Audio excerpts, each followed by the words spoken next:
बंधु माने आजिर एही कार्यक्रम को आपण मानक स्वागत। आजिर एही कार्यक्रमटी मिथुन राशि व्यक्ति विशेष मानक पई बहुत गुरुत्वपूर्ण अटे।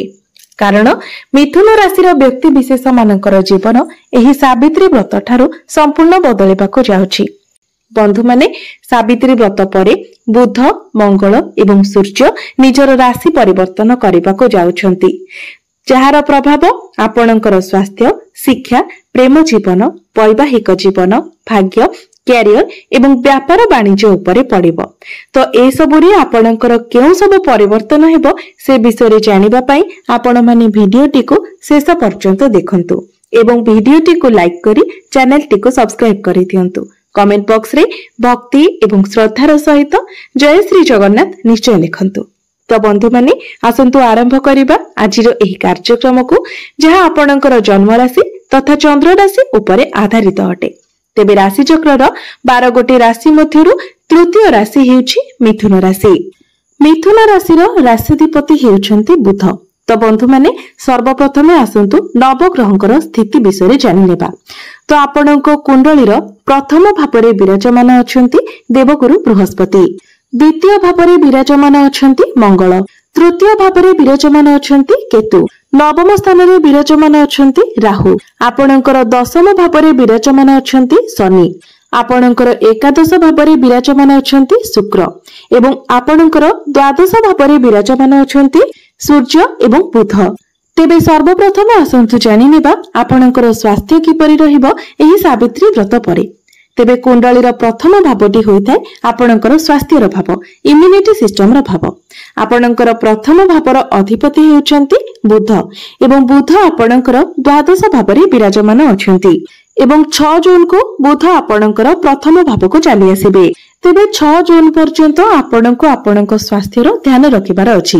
विशेष करी एलर्जी, इन्फेक्शन, स्किन रिलेटेड किछि इश्यू आपणकर देखा दे पारे। यह सहित खाद्यपेय प्रति आपणको मध्य सतर्क रहिबार अछि। किंतु 6 जून परे आपणकर स्वास्थ्य रे आपण सुधार देखिबाको पाइबे। 6 जून परे आपणकर स्वास्थ्य बहुत भलो रहिबो। पूर्वरु स्वास्थ्य जनित जहा भी समस्या थिला ताहा दूर होइछिबो। कारण बुध तांकर निज ग्रह प्रथम भाव को आसिला परे बहुत मजबूत स्थिति रे रहिबे, जहा आपणकर स्वास्थ्य पई बहुत शुभ फल प्रदान करिबो। एबे आसंतु जानिबा आपणकर शिक्षा क्षेत्र किपरि रहिबो एही सावित्री व्रत परे। तो बंधु माने कुंडलीर पंचम भावटी होइथाय आपणकर शिक्षार भाव एवं आपणकर पंचम भावर अधिपति हेउछंती शुक्र। शुक्र आपणकर एकादश भावरे विराजमान अछंती एवं एकादश भावरे रही शुक्र पंचम भाव को देखुछंती। गुरुंकर दृष्टि मध्य पंचम भाव उपरे रहुछि, राहुंकर दृष्टि मध्य पंचम भाव उपरे रहुछि। तेबे बंधु माने विशेषतः मिथुन राशि व्यक्ति विशेष माने दुई स्वभावर होइथांती। तेणु आपण दुई स्वभाव न होई पाठ पढ़ारे गोटे स्थान रे फोकस करंतु। जदि आपण पाठ पढ़ारे निजे किछि करबा पई डिसाइड करिसंती एवं आपण ताहा करूछंती, पुनी अन्य केही जदि आपनको किछि सजेशन देउछि तो पुनी आपण निजर डिसिजन को चेंज करि देउछंती, पुनी तांको प्रकार रे कार्यटी को करूछंती, पुनी अन्य केही जदि आपनको आउ किछि सजेशन देउछंती। तो बंधु माने आपण दुई स्वभाव न होई आपण पाठ पढ़ारे गोटे जगह रे फोकस करबा पई चेष्टा करंतु। तेबे जाय आपनको आपनको पाठ पढ़ारे सक्सेस मिलिबो। कारण शुभ ग्रह मानकर दृष्टि आपणकर पंचम भाव उपरे रहुछि। गुरु, शुक्र एही शुभ ग्रह मानकर दृष्टि पंचम भाव उपरे रहुछि, जहा आपणकर पाठ पढ़ा पई शुभ रहिबो एवं राहुंकर दृष्टि पंचम भाव उपरे रहुतिबा हेतु आपणकर मन टिके द्वंद्वित हेबो। तेणु आपण पाठ पढ़ारे जेते पारिबे फोकस करंतु। एबे आसंतु जानिबा आपणकर प्रेम जीवन किपरि रहिबो एही सावित्री व्रत परे। तो बंधु माने कुंडलीर पंचम भावटी आपणकर शिक्षार भाव हेबा सहित पंचम भावटी मध्ये होइथाय आपणको प्रेम जीवनर भाव। तो आपणको पंचम भावर अधिपति हेउछंती शुक्र एवं शुक्र आपणकर एकादश भावरे विराजमान अछंती। गुरु मध्य आपणकर प्रथम भावरे अछंती, जहा फलरे आपणको मध्यरे एक मैच्योरिटी लेवल आसीबो, जहा फलरे आपण निजर भूल गुडी को बुझी पारिबे। कौन ठीक कौन भूल ताहा आपण जानि पारिबे, जहा फलरे आपणकर प्रेम जीवन बहुत भलो रहिबो। आपण दुई जनक मध्यरे अंडरस्टैंडिंग मध्य बहुत भलो रहिबो। विशेष करी 6-7 जून पर आपणकर भल पाइबा आहरी अधिक भल रहिबो। एहा सहित आपणकर प्रेम विवाहर रूप मध्य नै पारे। पूर्वरु आपणकर प्रेम जीवन रे जहाँ भी किछि समस्या थिला से सब किछि दूर होई जिवो। एबे आसंतु जानिबा आपणकर वैवाहिक जीवन किपरि रहिबो एही सावित्री व्रत परे। तो बंधु माने कुंडलीर सप्तम भावटी होइथाय आपणक वैवाहिक जीवनर भाव। तेबे आपणक सप्तम भावर अधिपति हेउछंती देवगुरु बृहस्पति, जे आपणकर प्रथम भावरे विराजमान अछंती एवं सप्तम भावको देखुछंती। तेबे शनि एवं सूर्यंकर दृष्टि मध्य सप्तम भाव उपरे रहुछि। तो आपणक जीवन साथी मध्य टिके जिद्दी स्वभाव रहिबो, किंतु ता परे भी आपणकर वैवाहिक जीवन बहुत भल रहिबो, कारण गुरु प्रथम भावरे अछंती एवं सप्तम भावको देखुछंती।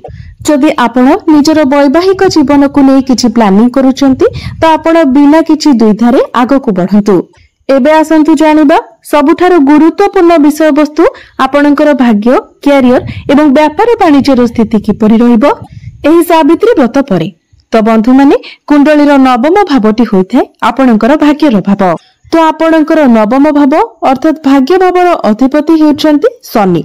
शनि आपणकर दशम भावरे विराजमान अछंती एवं आपणकर नवम भावरे विराजमान अछंती राहु। दीर्घ 18 वर्ष परे राहु आपणकर नवम भावरे गोचर करूछंती। तो राहु हेउछंती मुंड विहीन ग्रह, छाया ग्रह। तो निश्चित भावरे जेहेतु राहु आपणकर भाग्य स्थान रे अछंती तो आपण जहाँ भी कार्य करिवे सेतिरे किछि ना किछि बाधा विघ्न निश्चित भावरे आसीबो। किंतु आपणकर भाग्य भावर अधिपति शनि केंद्र रे विराजमान अछंती। एहा व्यतीत आपणक कुंडली रे कोनोसी प्रकारर शनि दशा मध्य नाही, शनि 7.5 कि शनि 2.5 भी नाही। तेणु कार्य रे आपणको सफलता मिलिबो। तेबे मने रखिबे जो कार्य रे आपण धैर्य हराइबे, तरबरिया भाबरे आपण जो कार्य करिवे एवं बहुत एक्साइटेड हे कि जो कार्य करिवे सेथिरे आपण असफल हेबे। तेणु आपण धीर स्थिर भाबरे प्लानिंग करी जदि कार्य करंती तो निश्चित भाबरे सेथिरे आपणको सफलता मिलिबो। धरि नियंतु जदि आपण ट्रेडिंग करूछंती, कोनोसी क्षेत्र रे इन्वेस्ट करूछंती, किछि जिनिस किना बिका करूछंती तो सेतेबेले तरबरिया न होई आपण भाबी चिंती देखि चाहि काम करंतु। आपण जेते पारिबे डिसिप्लिन रहिबाको चेष्टा करंतु। एबे आसंतु जानिबा आपणकर कैरियर, आपणकर कार्य क्षेत्र किपरि रहिबो एही सावित्री व्रत परे। तो बंधु माने कुंडलीर दशम भावटी होइथाय आपणकर कार्यर भाव। आपणकर दशम भावर अधिपति हेउछंती देवगुरु बृहस्पति, जे कि आपणकर प्रथम भावरे विराजमान अछंती एवं आपणकर दशम भावरे विराजमान अछंती। तो बंधु माने शनि हेउछंती कर्मकारक ग्रह। तो एही समय आपण परिश्रमी हेबे, आपण निजर कार्य गुडी को बहुत भल भाबरे करिवे एवं कार्य क्षेत्र रे आपणकर कार्य करिवार शैली पई आपण प्रशंसित मध्य हेबे। बंधु माने शनि को 2-3टी जिनिस बहुत अधिक पसंद होइथाय। प्रथमतः कर्म तत्परता, द्वितीय रे डिसिप्लिन एवं तृतीय रे सब भूल जिनिस थारु दूरे रहिबा, सब बेले भल कार्य करिबा एवं शनि देवं को कंसिस्टेंसी मध्य पसंद होइथाय एवं शनि आपणकर कार्य गृह रे ही विराजमान अछंती। तो जदि आपण निजर कार्य क्षेत्र रे डिसिप्लिन रुहंती, निजर कार्य को कंसिस्टेंसी भाबरे करंती एवं हार्डवर्क करंती तो निश्चित भाबरे शनि देव आपणको बहुत अधिक शुभ फल प्रदान करिवे। एही समय आपण रंकरु राजा मध्य बनि जाई पारंती एवं जदि आपण निज भितरे आलस्य रखुछंती, निजर काम को हल्का भाबरे नेउछंती एवं निजर कार्य को छाड़ी देउछंती तो निश्चित भाबरे आपण गोटे सुवर्ण सुजोग को हाथ छड़ा करूछंती। तेबे वर्तमान शनि आपणकर दशम भावरे एवं गुरु आपणकर प्रथम भावरे थिबा हेतु आपणक मध्यरे मैच्योरिटी लेवल बढ़िबो। कार्य क्षेत्र रे आपण प्रशंसित हेबे, आपणक मध्यरे टैलेंट रहिबो, प्रत्येक कार्यर सॉल्यूशन मध्य आपणक पाखरे रहिबो, आपणक मध्यरे ज्ञान बढ़िबो। एहा व्यतीत कोनोसी बड़ बड़िया लोकंकर सपोर्ट मध्य आपणको मिलि जिवो, कोनोसी उच्च पदस्थ व्यक्ति आपणको सपोर्ट करि पारंती। एवं बिजनेस रो कथा जदि कहिबा तो 7 जून परे बिजनेस आपणकर बहुत भलो रहिबो। आपण बिजनेस को आगो को बढ़ाइबे, आपणकर बिजनेस रे फाइनेंशियल ग्रोथ मध्य हेबो। तेबे आपण निजर बिजनेस को आहुरी भलो बनाइबा पई मध्य चेष्टा करंतु, कारण आपणकर व्यापार वाणिज्य बहुत भलो रहिबो।